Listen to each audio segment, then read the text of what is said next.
계신 곳에 나가리 찬양 드리며 그 성소에 들어가 주의 얼굴 배우리. 그 얼굴을 배울 때 주님의 은혜 넘치네. 엎드려 고백하네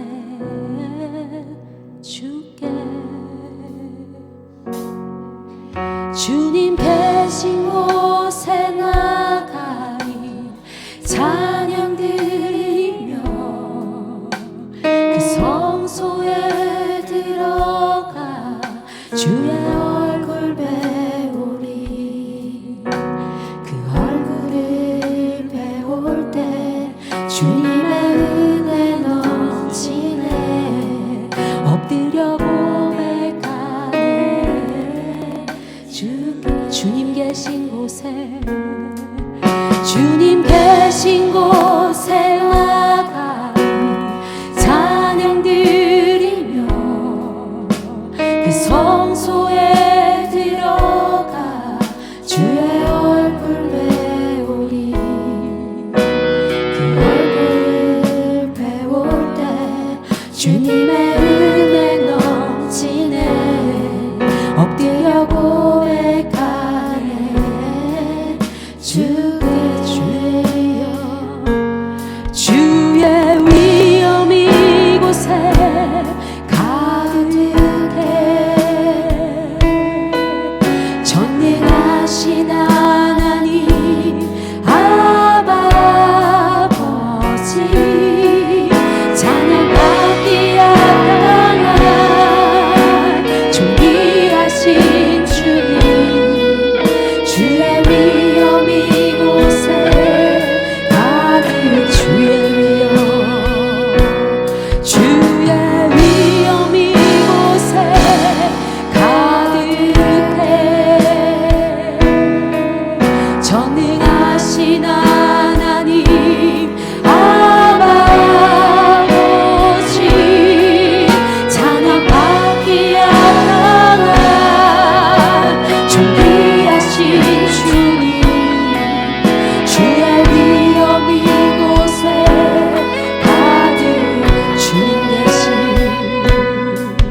주님 계신 곳에 나가리 찬양 드리며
우리에게 주시는 말씀은 시편 77편입니다. 시편 77편 1절로 20절 말씀입니다. 우리 한 절씩 교독하도록 하겠습니다. 내가 내 음성으로 하나님께 부르짖으리니 내 음성으로 하나님께 부르짖으면 내게 귀를 기울이시리로다.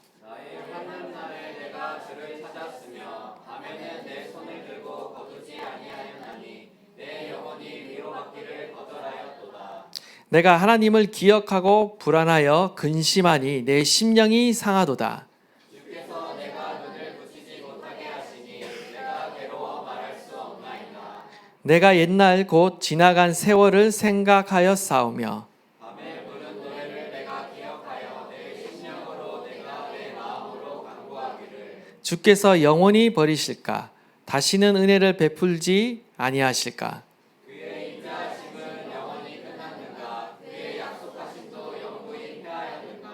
하나님이 그가 베푸실 은혜를 잊으셨는가? 노하심으로 그가 베푸실 긍휼을 그치셨는가 하였나이다. 또 내가 말하기를 이는 나의 잘못이라 지존자의 오른손에 행해. 곧 여호와의 일들을 기억하며 주께서 옛적에 행하신 기이한 일을 기억하리이다. 또 주의 모든 일을 작은 소리로 읊조리며 주의 행사를 낮은 소리로 되뇌이리이다. 하나님이여 주의 도는 극히 거룩하시오니 하나님과 같이 위대하신 신이 누구오니까? 주는 기이한 일을 행하신 하나님이시라. 민족들 중에 주의 능력을 알리시고 주의 팔로 주의 백성 곧 야곱과 요셉의 자손을 속량하셨나이다. 하나님이여 물들이 주를 보았나이다. 물들이 주를 보고 두려워하며 기쁨도 진동하였고 구름이 물을 쏟고 궁창이 소리를 내며 주의 화살도 날아갔나이다.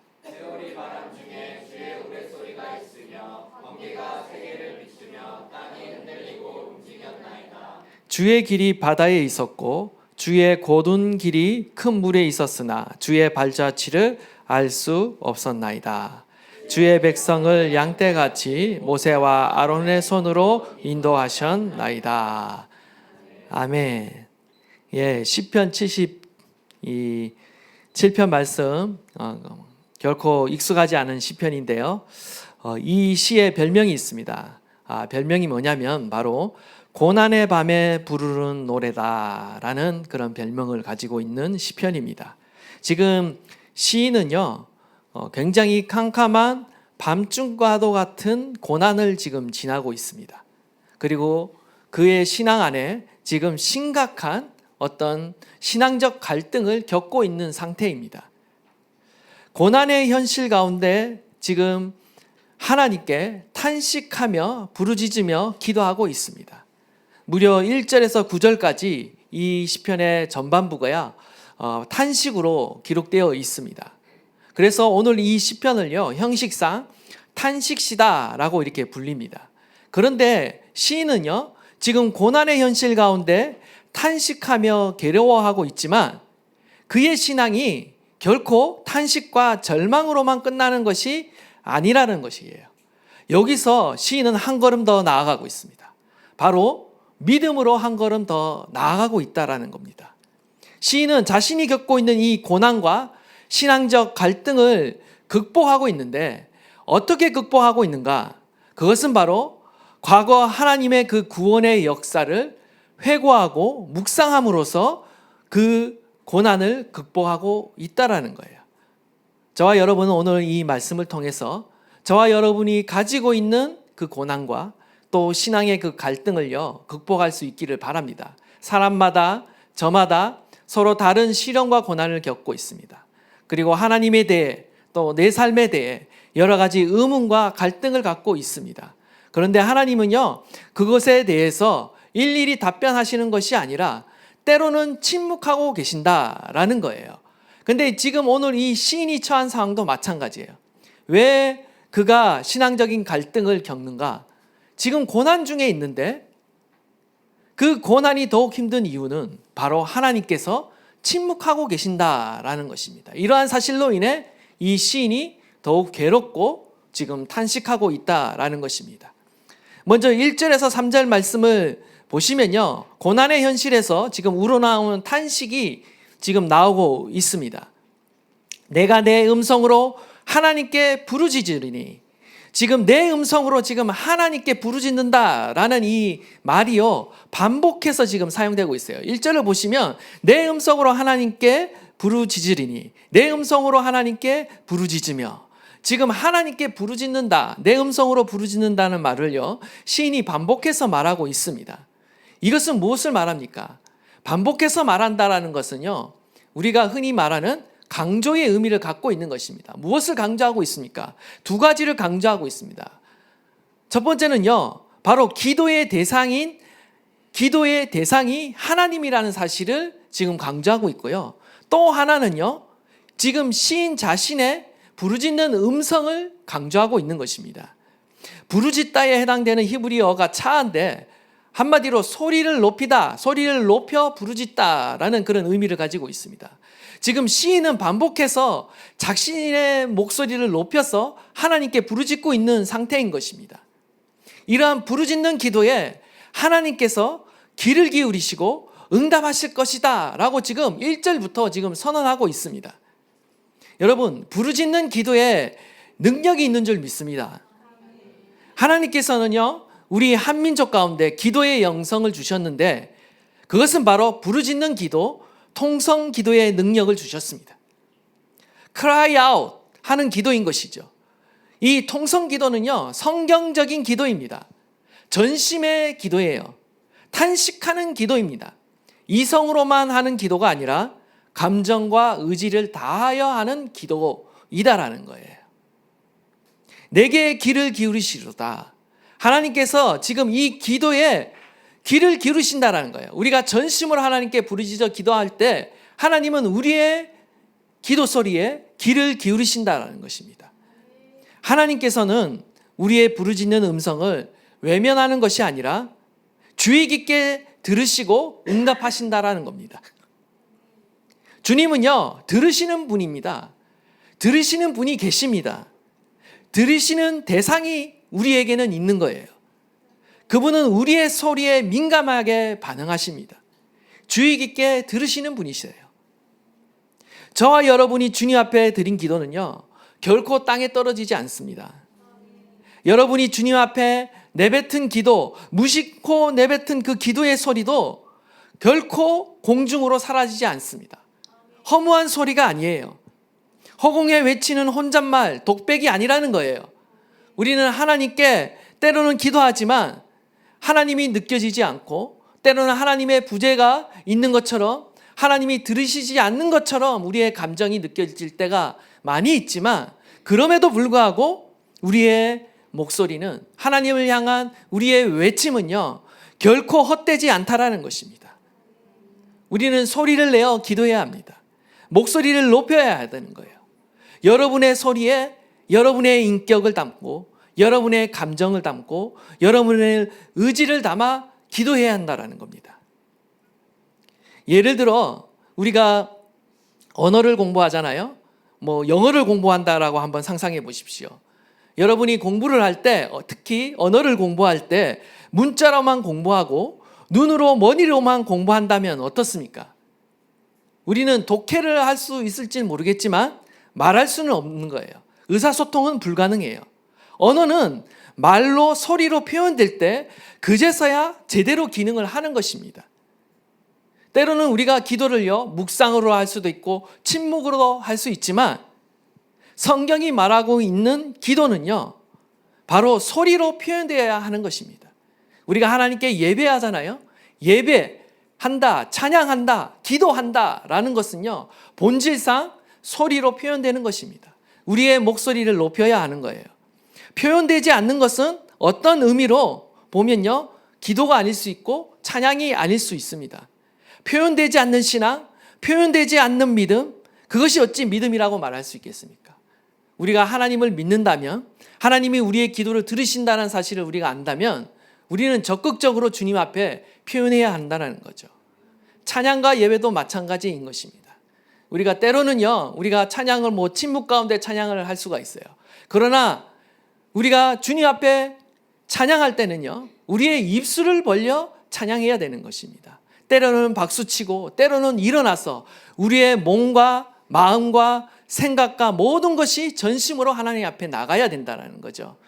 우리가 지금은 형평상 이렇게 스탠딩 예배, 일어서서 이렇게 찬양을 하지 않습니다. 우리가 처음에는 이렇게 서서 이렇게 찬양하고 하나님께 적극적으로 우리가 하나님을 경외한다라는 것을 표현하며, 또 때로는 손을 들고 우리가 찬양할 수도 있고 손을 들어 우리가 주님 앞에 기도할 수 있는데요.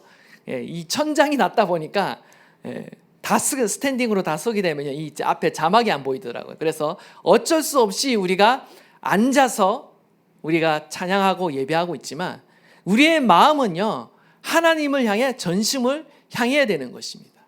우리의 입술을 크게 벌려 주님을 찬양하고 우리의 목소리를 높여 주님 앞에 부르짖어 기도해야 하는 것입니다. 한글 성경에 보면요, 우리 한글 성경과 영어 성경을 보면요, 주님께서 우리가 하나님께 부르짖어 기도할 때 들으신다라고 말하는데 이것을 미래형으로 표현하고 있습니다. 마치 기도의 응답이 미래의 상황으로 이루어진다라고 이렇게 표현하고 있습니다. 뭐 당연하겠죠. 우리가 지금 기도하면 언젠가 미래에 그 기도가 응답된다라고 볼 수가 있겠는데요. 근데 원어상으로 보면 재밌습니다. 이 들으신다라는 말이 미래형이 아니라 완료형 동사가 쓰였다라는 거예요. 장차 이루어질 미래가 아니라 이미 이루어진 사실로 고백하고 있다라는 거예요. 지금 시인은 자신이 부르짖는 기도가 장차 응답되기를 바라는 소망으로 기도하고 있지만 사실 이보다 더 한 걸음 나아가고 있습니다. 시인은 지금 기도하면서 반드시 응답될 것이라는 확신과 의지를 담아서 기도했다라는 거예요. 사실 1절부터 9절까지의 문맥을 보면요, 지금 시인은 밤낮 부르짖어 기도하지만 하나님의 응답은 없고 오히려 밤중과 같은 그 고난이 계속되고 있음을 우리가 보게 되는 거예요. 2절을 보시면 밤에는 내 손을 들고 거두지 아니하였나니, 지금 시인은요 밤까지 기도하는 것을 멈추지 않고 있다라는 사실입니다. 히브리인에게 있어서 손을 들고 기도하는 것은 간절한 기도의 자세인 것입니다. 그는요 지금 밤에도 기도의 손을 높이 들고요 주님께 간절히 기도하고 있습니다. 간절히 간구하고 있어요. 시인 자신은요 지금까지 기도했습니다. 그런데요 아직 하나님의 응답이 없고 여전히 캄캄한 밤과 같은 고난이 계속되고 있다라는 거예요. 지금 하나님께 계속해서 하나님께 기도했지만 하나님의 응답이 없습니다. 그러나 자신은 지금 어떻게 하겠다라는 거예요. 지금 계속해서 나는 그럼에도 불구하고 하나님께 기도할 거라는 그 의지를 표현하고 있는 것입니다. 결코 기도의 손을 내리지 않겠다라는 것입니다. 계속해서 기도하다 보면 언젠가는 하나님께서 반드시 자신의 기도에 응답하실 것이다 라는 그 확신과 의지를 가지고 기도하고 있는 것입니다. 여러분, 믿음은요 어쩌면 믿음은요 의지에 가까운 것입니다. 의지가 포함되지 않는 것은 믿음이 아니에요. 감정만 가지고 우리의 믿음을 표현할 수 없습니다. 때로는요 우리의 감정이 내 마음에 들지 않고 허락하지 않는다 할지라도 우리는 의지를 가지고 하나님 앞에 나가야 되는 거예요. 지금 시인은요 의지를 가지고 기도하고 있는 것입니다. 기도가 잘 돼서 기도하고 있는 것이 아니라 답답하지만 계속 기도하고 있는 것이죠. 하나님께서는 어떤 이유인지 모르지만 지금까지 시인의 기도에 침묵하셨습니다.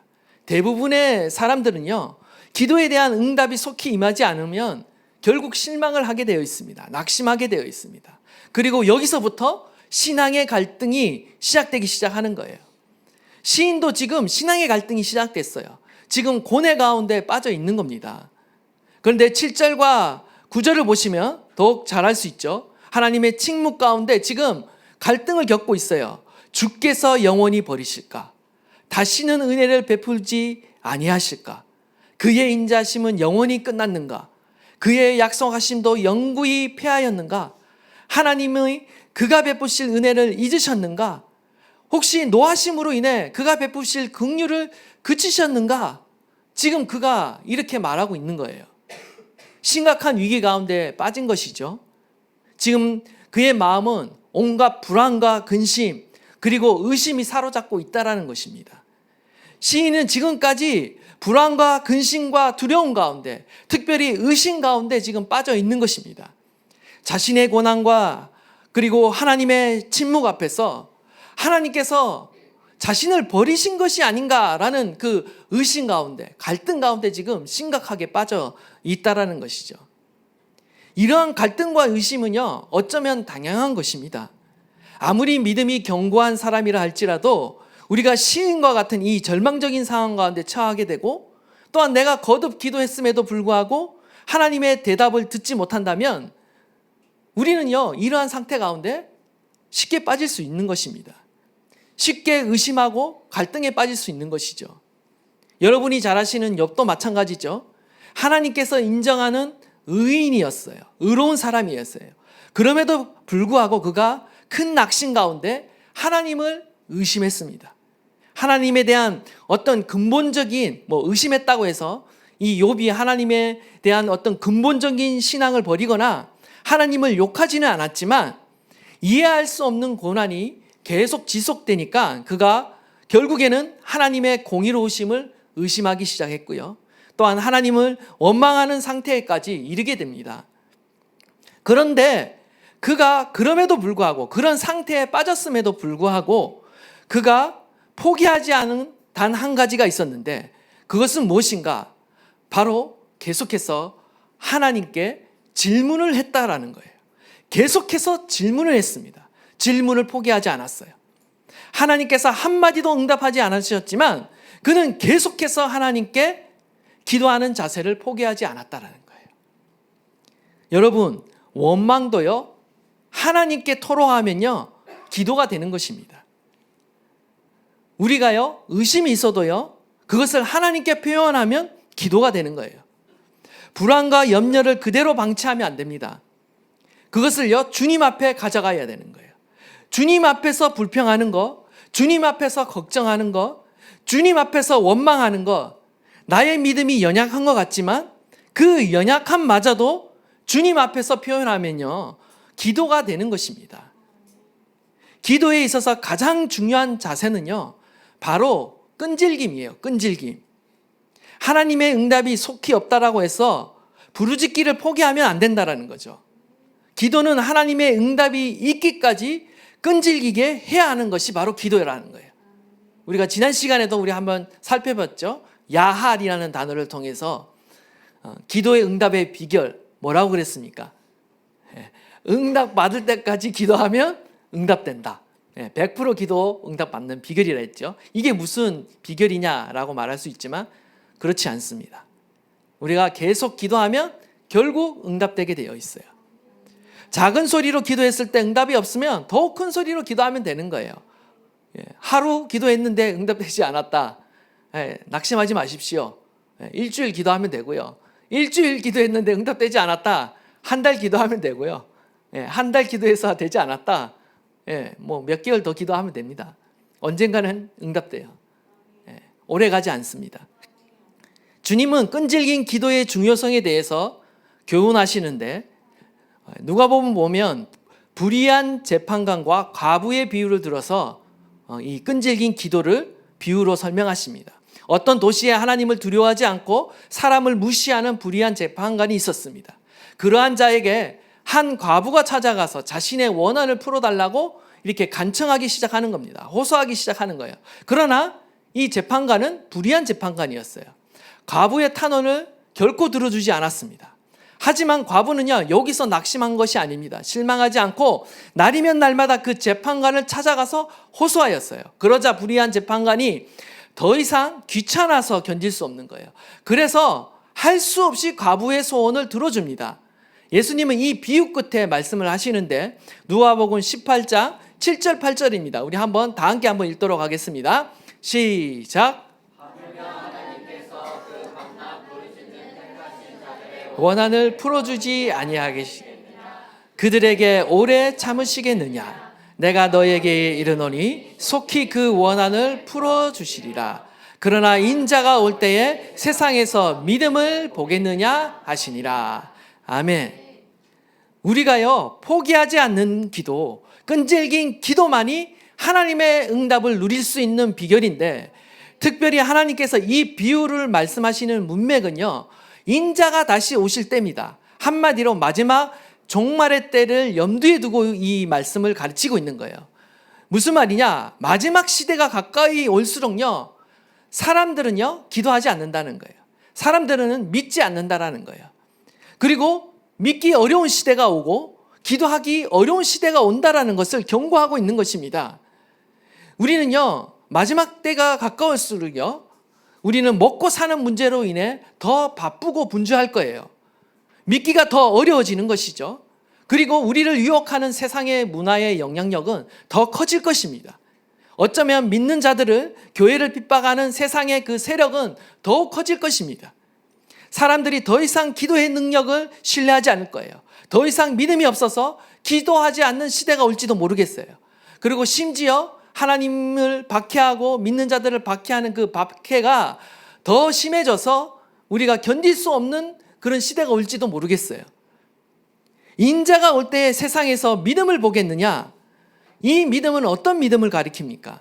그 믿음은 바로 밤낮 포기하지 않고 끈질기게 부르짖을 수 있는 그 믿음을 말하고 있는 것입니다. 마지막 시대 가운데 깨어있는 그리스도의 신부들은요, 기도하게 되어 있는 것입니다. 그것도 끈질기게 기도하게 되어 있다라는 거예요. 모든 환난과 유혹과 시험을 이기고 승리하는 비결은 바로 주님 앞에 밤낮 부르짖는 그 영성이 필요한 것입니다. 끈질긴 기도만이 모든 환난을 돌파하고 승리할 수 있는 거예요. 우리는 이 영성을 갖춰야 하는 것입니다.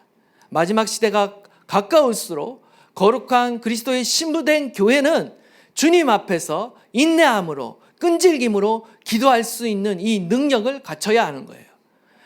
원하기는 저와 여러분 안에 이러한 기도의 기름 부으심이 부어질 수 있기를 간절히 소망합니다. 하나님께서 우리 가운데 기도의 영을 부으셔서 쉬지 않고 기도할 수 있는 그 영을 우리 가운데 부으셔서 우리 안에 포기하지 않고 인내함으로 기도할 수 있는 그 놀라운 영성이 우리 가운데 있어지기를 간절히 축원합니다. 계속해서 10절과 13절 말씀 우리 다시 한번 우리 다 함께 봉독하겠습니다. 시작. 이는 나의 잘못이라 지존자의 오른손에 해 곧 여호와의 일들을 기억하며 주께서 옛적에 행하신 기이한 일을 기억하리이다. 또 주의 모든 일을 작은 소리로 읊조리며 주의 행사를 낮은 소리로 되뇌리이다. 하나님이여 주의 도는 극히 거룩하시오니 하나님과 같이 위대한 신이 누구오리까. 아멘. 1절부터 9절까지가 탄식이라면요, 갑자기 10절부터 갑자기 시인이 갑자기 전환이 일어납니다. 찬양으로 바뀌고 있어요. 시인은 지금까지 자신이 처한 어떤 고난의 현실 가운데 그리고 하나님이 침묵하는 가운데 탄식하며 기도했다라면 이제 10절부터 13절에는 지금 시인이 큰 전환점을 맞이하고 있는데 그것은 바로 일종의 사고의 전환점이 일어납니다. 생각이 바뀌기 시작했어요. 지금까지는 자신의 어떤 비참한 현실을 한탄하는 데 집중했다라면 이제는 자신의 문제와 어떤 하나님의 그 원망과 불평과 걱정과 그 불안과 의심 등 온갖 두려움에 지금까지 사로잡혀 있었는데 그런데 이제는 거기에서부터 눈을 돌리기 시작하는 거예요. 이제는 하나님의 행하신 일들을 기억하며 묵상하는데 자신의 생각을 전념하고 있습니다. 지금 생각이 바뀌었습니다. 자기가 집중하던 바가 어떤 자신의 감정과 문제에서 어디로 옮겨갔는가? 하나님의 말씀으로 옮겨갔고 하나님이 행하신 그 일들로 자신의 모든 관점과 초점이요 맞춰지기 시작하고 있는 거예요. 10절을 보시면 또 내가 말하기로 이는 나의 잘못이라. 지금 자신의 처지를 비통하게 여기면서 하나님께 의심을 토해낸 그 질문들이 잘못됐다라는 사실을 갑자기 깨닫기 시작하는 거예요. 시인은 한때 낙심과 절망 가운데 하나님을 의심하기도 했지만 이제는 사고의 전환이 일어났습니다. 지존자의 오른손에 해 곧 여호와의 일들을 기억하며 지금 지극히 높으신 하나님께서 오른손에 해 다시 말해서 권능을 행하셨던 때를 지금 기억하고 회상하기 시작하고 있어요. 여호와의 일들, 옛적에 행하신 기이한 일들, 주의 모든 일, 주의 행사라고 지금 다양한 표현들이 지금 등장하고 있지만 한마디로 표현하면요, 하나님이 행하시는 구원의 역사를 가리키고 있는 겁니다. 지금 성경은요, 여러분, 성경은요, 하나님께서 당신의 백성들을 구원하시기 위해 행하신 일들을 기록해 놓은 거예요. 일종의 과거의 역사 속에서 일하셨던 하나님의 그 구원의 역사를 기록해 놓은 것이 성경이라는 거예요. 지금 그 역사를 지금 다시 떠올리면서 지금 시인은 기억한다라는 것입니다. 이 기억한다라는 것은요, 단순하게 우리가 어떤 생각, 기억을 가진다라는 것이 아니라 마음에 품는다, 그리고 또 상세히 말한다라는 의미를 가지고 있습니다. 지금 하나님이 행하신 그 일들을요, 마음 깊숙이 품고 지금 또 입으로 되뇌이고 있는 거예요. 또 주의 모든 일을 작은 소리로 읊조리며 라고 말했는데, 예전의 성경에는요, 예전 개역 한글에는 그 모든 일을 묵상하며 라고 번역했어요. 근데 이 묵상하다라는 말은 한번 이렇게 의역이 된 것입니다. meditate인데요, 영어로는. 사실 히브리 원어에서는 뭐라고 말하고 있냐면요, 중얼거리다, 이야기하다라는 의미를 갖고 있어요. 그러니까 이제 우리나라 말로는 좀 어렵지만 읊조리다라고 지금 표현하고 있죠. 이 읊조리다라는 것이 사실 묵상하다라는 말인 거예요. 지금 시인은요, 마음속 깊이 생각하는 것을 넘어서 작은 소리로, 지금 낮은 소리로 하나님의 말씀을 읊조리면서 되뇌이고 있는 것입니다. 히브리인들에게 있어서 묵상은요, 하나님의 말씀을 입으로 계속해서 되뇌이는 거예요. 작은 소리로, 낮은 소리로 계속해서 되뇌이는 것입니다. 그렇게 함으로써 그 하나님의 말씀을 어떻게 한다? 자신의 마음 가운데 품는다라는 겁니다. 묵상이라는 것은요, 결국 과거에 하나님이 행하신 그 구원의 역사를 현재 나의 형편에 적용하는 것입니다. 하나님의 말씀이 과거의 역사로 끝나지 않기 위해서는요, 우리가 반드시 묵상이라는 것을 해야 돼요. 묵상을 통해서 나의 형편 가운데 적용하는 것입니다. 우리는 성경 말씀을 읽고 묵상함을 통해서 먼저 하나님의 행하신 일들이 무엇인지를 우리는 알아야 돼요. 기억해내야 돼요. 그리고 발견해야 돼요. 오늘 본문에서 기억하다라는 단어가 계속 반복되고 있죠. 말은 조금 다르지만 작은 소리로 읊조리다, 낮은 소리로 되뇌이다, 계속 반복되고 있습니다. 지금 묵상을 강조하고 있는 것입니다. 묵상의 능력은요, 하나님의 그 구원과 축복의 역사를 성경 속에서만의 역사가 아니라 바로 내 삶의 현장 가운데 재현하는 것입니다. 하나님의 역사가 내 삶 가운데 재현되기 위해서는요, 우리가 반드시 묵상이라는 과정을 통과해야 돼요. 묵상이라는 과정을 통해 하나님의 역사는 오늘날에도 우리의 삶 가운데 재현되는 것입니다. 우리는 묵상을 통해서 하나님이 과거 당신의 백성들 가운데 행하신 그 놀라운 구원과 축복을요, 오늘날 나의 삶 가운데, 나의 고난의 현장 가운데 다시 그러한 하나님의 역사가 재현되도록 하는 그 능력이 바로 묵상인 가운데 있다라는 거예요. 현재를 살아가는 우리들 가운데 성경 말씀이 과거의 역사가 아니라 현재 살아있는 말씀으로 되살아나게 하는 것이 바로 묵상이라는 것입니다. 히브리서 11장 1절을 보면요, 믿음은 바라는 것들의 실상이요 보이지 않는 것들의 증거라고 말했습니다. 새 번역을 보면 믿음은 바라는 것들의 확신이요 보이지 않는 것들의 증거입니다 라고 말하고 있는데요, 우리가 믿음이라는 것은요, 아직 보이지 않고 이루어지지 않았지만 이미 이루어진 사실로 확신하는 능력을 가리켜 우리가 믿음이라고 말할 수 있어요. 하나님의 약속의 말씀을 우리는 소망하고 바라보고 있어요. 근데 그 하나님의 약속의 말씀이 우리의 삶에 경험되어지고 성취되고 맛보기 위해서 반드시 필요한 것이 전제가 있습니다. 성경은 항상 어떤 전제를 말하는데 최고의 전제는 뭐냐면 우리 가운데 믿음이 있어야 된다는 거예요. 믿음이 없이는 하나님을 볼 수가 없습니다. 하나님의 역사를 볼 수가 없어요. 그런데 우리 마음 안에 이미 이루어진 사실로 우리가 먼저 믿지 않으면 바라는 약속의 그 약속들이 현실로 나타나지 않는 거예요. 그렇기 때문에 주님께서는 뭐라고 말씀하시냐면 이루어진 줄 믿으라 라고 말씀하고 있는 것입니다. 이미 우리는 이루어진 실상을, 구체적인 그 이미지를 우리 마음 안에 갖고 있어야 되는 거예요. 하나님의 말씀이 이미 이루어졌다라는 사실을 우리가 이미 믿고 우리 안에 갖고 있어야 되고 우리가 입술로 고백할 수 있어야 되는 거예요. 이미 이루어진 것으로 이미 믿고 있어야 된다는 거죠. 요한복음 15장 7절에 보면 너희가 내 안에 거하고 내 말이 너희 안에 거하면 무엇이든지 원하는 대로 구하라. 그리하면 이루리라고 했어요. 여기에도 보시면 하나님의 말씀이 먼저 어떻게 돼야 된다? 우리 안에 먼저 거해야 된다는 거예요. 결국 우리 안에 먼저 하나님의 말씀이 거해야 우리가 믿음을 가질 수 있고요. 이 하나님의 말씀이 우리 안에 거하는 그 작업이 바로 묵상이라는 것입니다. 시인은 과거 출애굽기 때 행하셨던 그 하나님의 구원의 역사를요, 지금 묵상하고 있습니다. 그리고 그 묵상을 통해서 믿음을 가지게 된 거예요. 갑자기 탄원시가 10절부터는 찬양시로 분위기가 바뀝니다. 이것은 바로 시인이 묵상을 통해서 자신의 구원을 확신하게 되었어요. 하나님의 그 말씀이 나의 삶에도 이루어지겠다라는 그 믿음을 갖게 된 것이죠. 이제 시인은 믿음으로 자신의 현실을 새롭게 바라보는 겁니다. 이미 자신도 구원받았다는 사실을 묵상 가운데 확신하면서 찬양으로 그가 바뀌고 있는 거예요.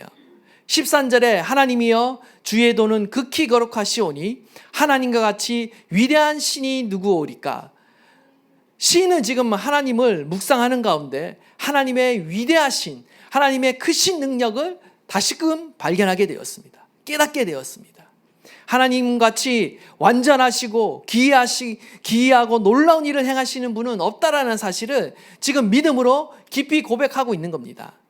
특별히 시인이 출애굽의 그 홍해 사건을 묵상함으로써 자신을 구원하실 하나님을 확신하고 있는데요.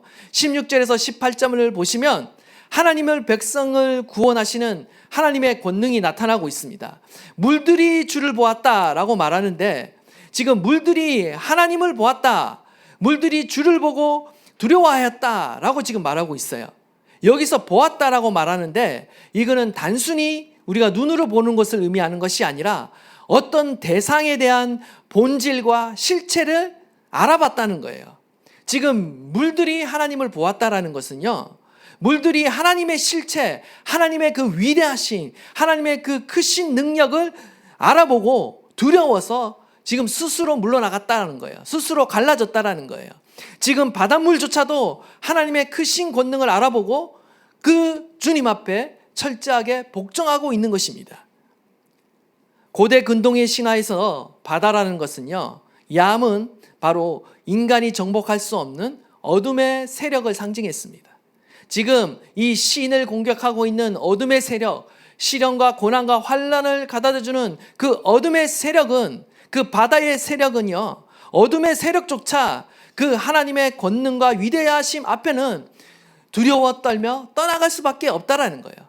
이것을 묵상하자 그는 더 이상 자신이 당하고 있는 그 환난이 두렵지 않은 것입니다. 더 이상 떨지 않는 것이에요. 불안하지 않는 것이죠. 17절과 18절 말씀을 다시 보시면 구름이 물을 쏟고 궁창이 소리를 내며 주의 화살도 날아갔나이다.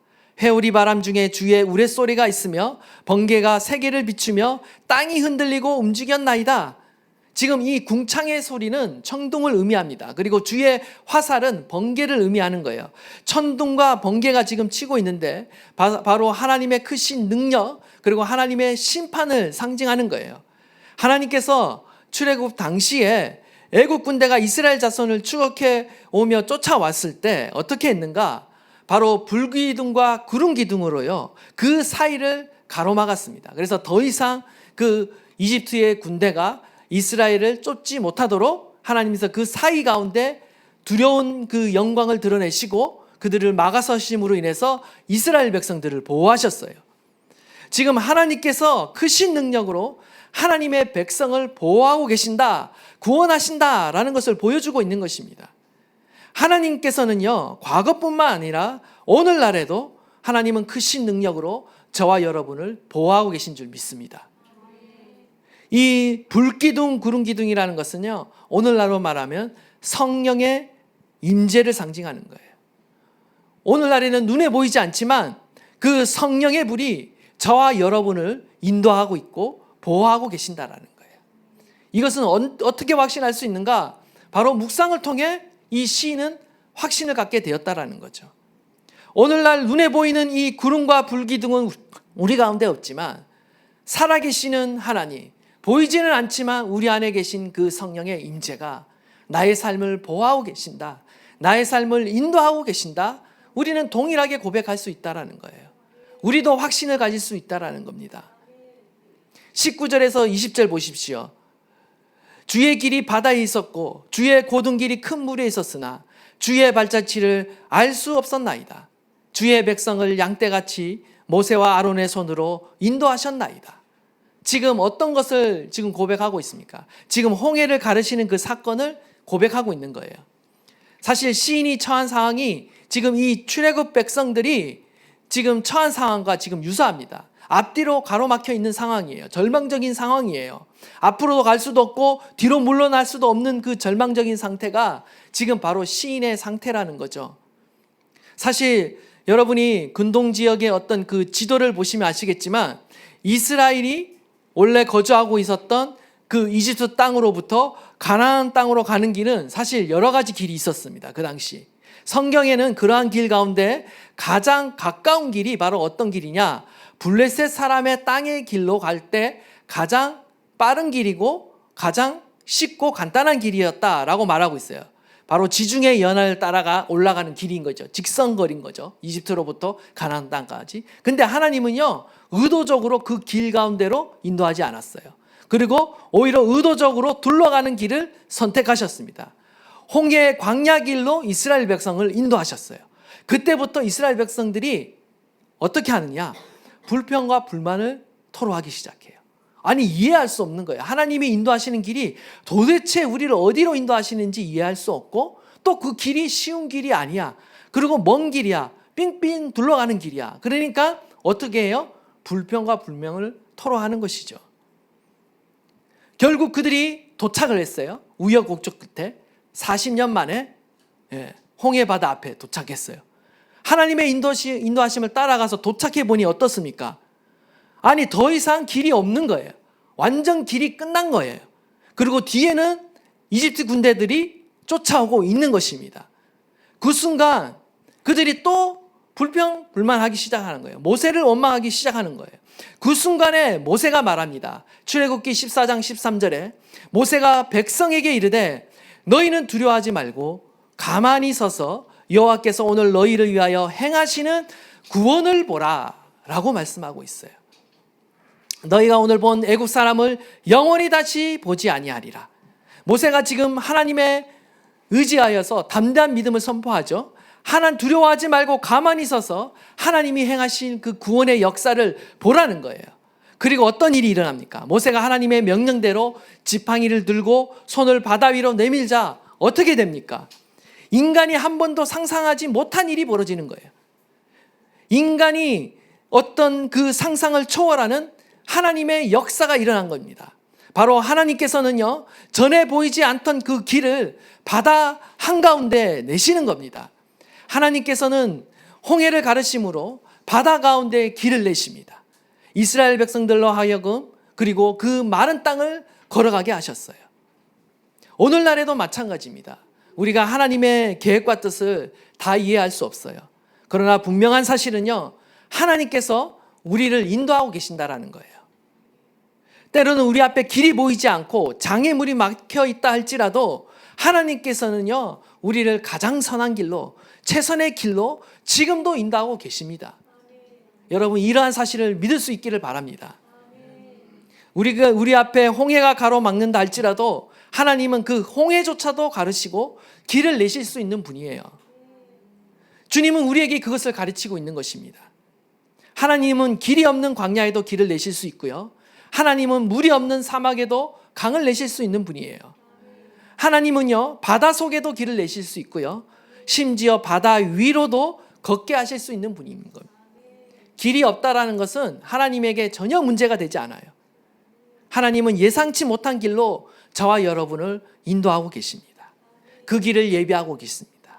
오늘도 그 하나님을 신뢰함으로 또한 주님 앞에 기도하는 자들에게 하나님은 분명히 그 길을 우리 가운데 보이시고 인도하실 줄 믿습니다.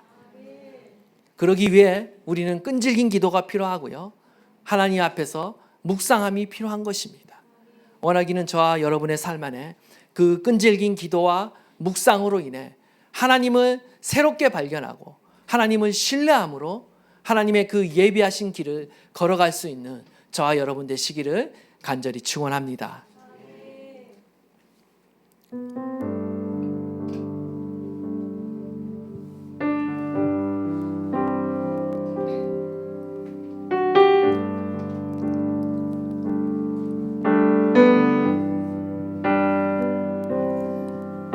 내게 허락하신 시련을 통해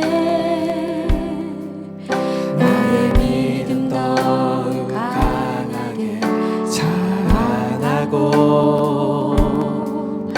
험한 산과 골짜기 지나는 동안 주께 더 가까이 나를 이끄시네. 내가 겪는 시험이 어렵고 힘겨워도 나 주님보다 크지 않네. 내 앞에 바다가 갈라지지 않으면 주가 나로 바다 위 걷게 하리. 나는 믿네. 주의 능력으로 내 삶 새롭게 하리. 나는 믿네. 주의 능력으로 난 내일 나가리라. 주와 함께 싸워 승리하리라. 날마다 믿음으로 나 살아가리. 내게 허락하신 시련을 통해 나의 믿음 더욱 강하게 자라나고 험한 산과 골짜기 지나는 동안 주께 더 가까이 나를 이끄시네. 내가 겪는 시험이 어렵고 힘겨워도 내 주님보다 크지 않네. 내 앞에 바다가 갈라지지 않으면 주가 나로 바다 위 걷게 하리. 나는 믿네. 주의 능력으로 내 삶 새롭게 하리.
고난의 현실 가운데 주님 앞에 탄식하며 부르짖어야 합니다.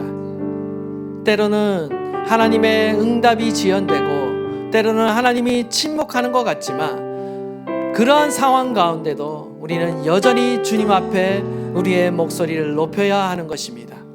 우리가 계속해서 주님 앞에 끈질기게 기도할 때 하나님께서는 끝내 우리 가운데 응답하시고 하나님의 선한 계획을 우리 삶 가운데 이루실 줄 믿습니다. 포기하지 마십시오. 하나님은 저와 여러분의 기도를 들으십니다. 여러분의 불안과 근심과 걱정과 두려움을 주님께 올려드리십시오. 하나님이 침묵하시는 것 같은 그 밤에도 하나님은 여전히 우리의 기도를 듣고 계십니다. 우리의 기도를 들으시는 그 하나님께 이 시간 우리가 주님 앞에 주여 부르짖고 기도할 때 우리의 모든 염려와 근심과 걱정을 주님 앞에 올려드리도록 하겠습니다. 우리 다 함께 주여 부르짖고 통성으로 기도하시겠습니다. 주여,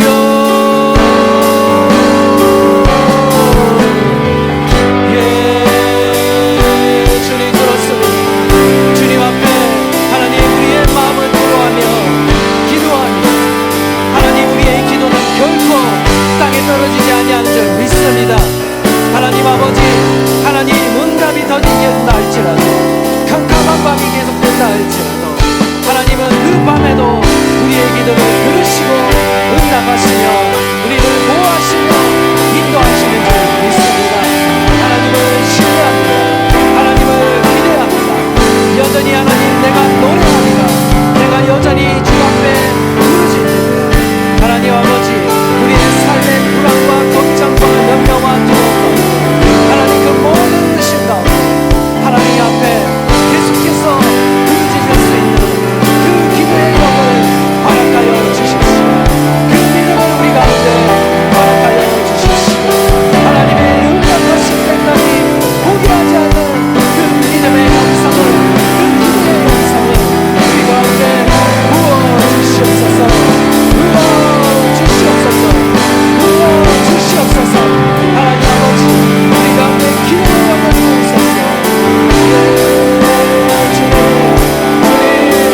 하나님 포기하지 않는 그 기도, 이 마지막 시간 가운데 그리스도의 신으로 깨어있어 주님 앞에 간절히 기도하옵소서.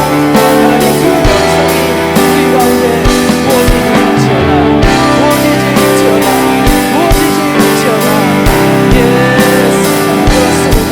환난과 고난을 이기며 승리하는 그들은 바로 기도의 뜻을 믿습니다.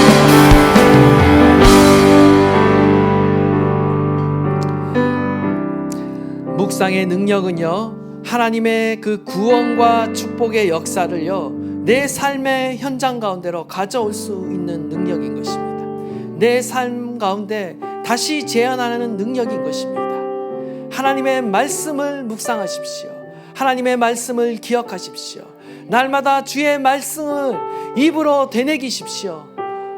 주의 말씀이 내 삶에, 내 심령강에 심겨지고 이루어질 때까지 내 마음 안에 믿음으로 바로 설 때까지 우리는 주의 말씀을 묵상해야 하는 줄 믿습니다. 하나님의 그 약속의 말씀이 반드시 우리 가운데 성취되는 것을 우리가 믿습니다. 이 믿음이 생길 때까지 그 말씀을 되새기며 우리의 심령 가운데 심겠습니다. 흔들리지 않는 그 영원한 말씀 가운데 나의 믿음을 두고 나의 감정을 두고 나의 생각을 두겠습니다. 나의 삶 안에 생각의 전환이 일어나게 하여 주십시오. 믿음의 전환이 일어나게 하여 주십시오. 하나님의 말씀으로 인해 나의 신앙의 전환이 일어나게 하여 주시옵소서. 우리 다 함께 주여 부르짖고 통성으로 기도하겠습니다. 주여,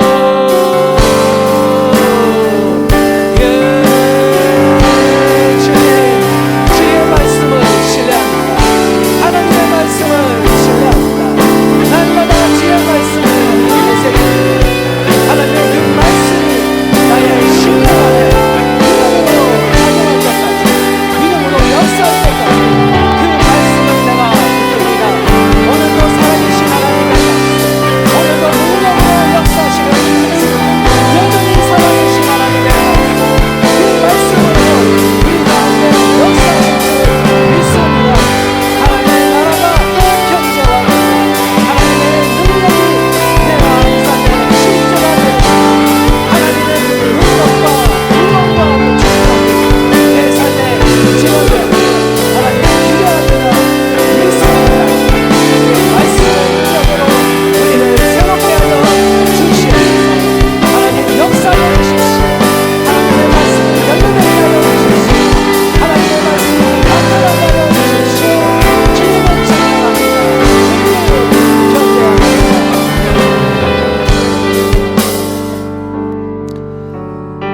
아버지, 주님을 신뢰합니다. 하나님, 어두운 밤 가운데도 우리의 믿음이 흔들리지 않게 하여 주시고, 주님 앞에 끈질긴 기도로, 끈질긴 묵상으로 주님 앞에 나가는 저희들이 되게 하여 주십시오. 하나님의 그 약속의 말씀은 과거의 역사의 기록이 아니라 오늘도 묵상하며 믿는 자들에게 다시금 재현되는 살아있는 하나님의 말씀인 줄 믿습니다. 이 말씀을 신뢰하며 믿는 자들에게 오늘도 하나님의 나라가 임하는 줄 믿습니다. 하나님이 놀라운, 한 번도 상상하지 못한 그 놀라운 일들을 예배하고 계시며 우리의 길을 준비하고 계신 줄 믿습니다. 우리가 믿음으로 그 길을 걸어가게 하여 주시옵소서. 바다 밑에 있어서 보이지 않는 그 길이 우리가 주님을 신뢰하며 나아갈 때에 그 바다가 갈려지고 우리의 눈앞에 그 길이 펼쳐지게 될 것입니다. 우리가 그것을 믿음의 눈으로 상상하며 확신하며 바라보며 선포합니다. 주여 속히 이루어 주시옵소서. 이제는 우리 주 예수 그리스도의 은혜와 하나님 아버지의 크신 사랑하심과 성령님의 감화감동 역사하심과 인도하심이 하나님 앞에 끈질긴 기도와 묵상으로 믿음으로 나아가기로 작정하는 모든 주님의 권속들 머리 위에 이제로부터 영원토록 함께 하시기를 간절히 축원하옵나이다. 아멘. 예, 우리 하나님께 영광의 박수를 올려드리도록 하겠습니다. 예, 이번 주는 또 시편 계속 우리 팔로잉 교회 처음 오신 분들 우리 한번 박수로 또 격려하도록 하겠습니다.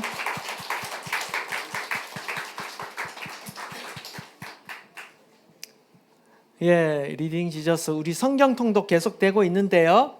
예, 이번 주는 시편 73편부터 109편입니다. 제가 보니까 이미 시편은 재미있고 또 짧아서 이미 다 읽으신 분이 계신데, 예, 다 읽으신 분도 또 이렇게 묵상하시면서 여러분의 삶의 현장 가운데 재현되도록 여러분이 묵상하시면서 적용하시면서 또 기도하시면서 읽으시면 더 큰 은혜가 있는 줄 믿습니다. 임시 운영회 모임이 있습니다. 우리 6월 18일이죠. 다음 주 6월 18일 수요일에 우리가 오후 7시 30분 본당에서 지금 모이려고 합니다. 사실 저희 교회가 아직 이 당회가 구성되어 있지 않고 여러 가지 조직이 아직 구성되어 있지 않다 보니까요. 이게 사람들 가운데 이제 어떤 재정은 어떻게 돌아가고 또 어떻게 운영되는지 궁금하신 분들이 있는데요. 여러분이 궁금하신 분들 또 교회를 사랑하시고 또 관심이 있으신 분들은 이렇게 참여하셔서 들으시면 좋을 것 같습니다.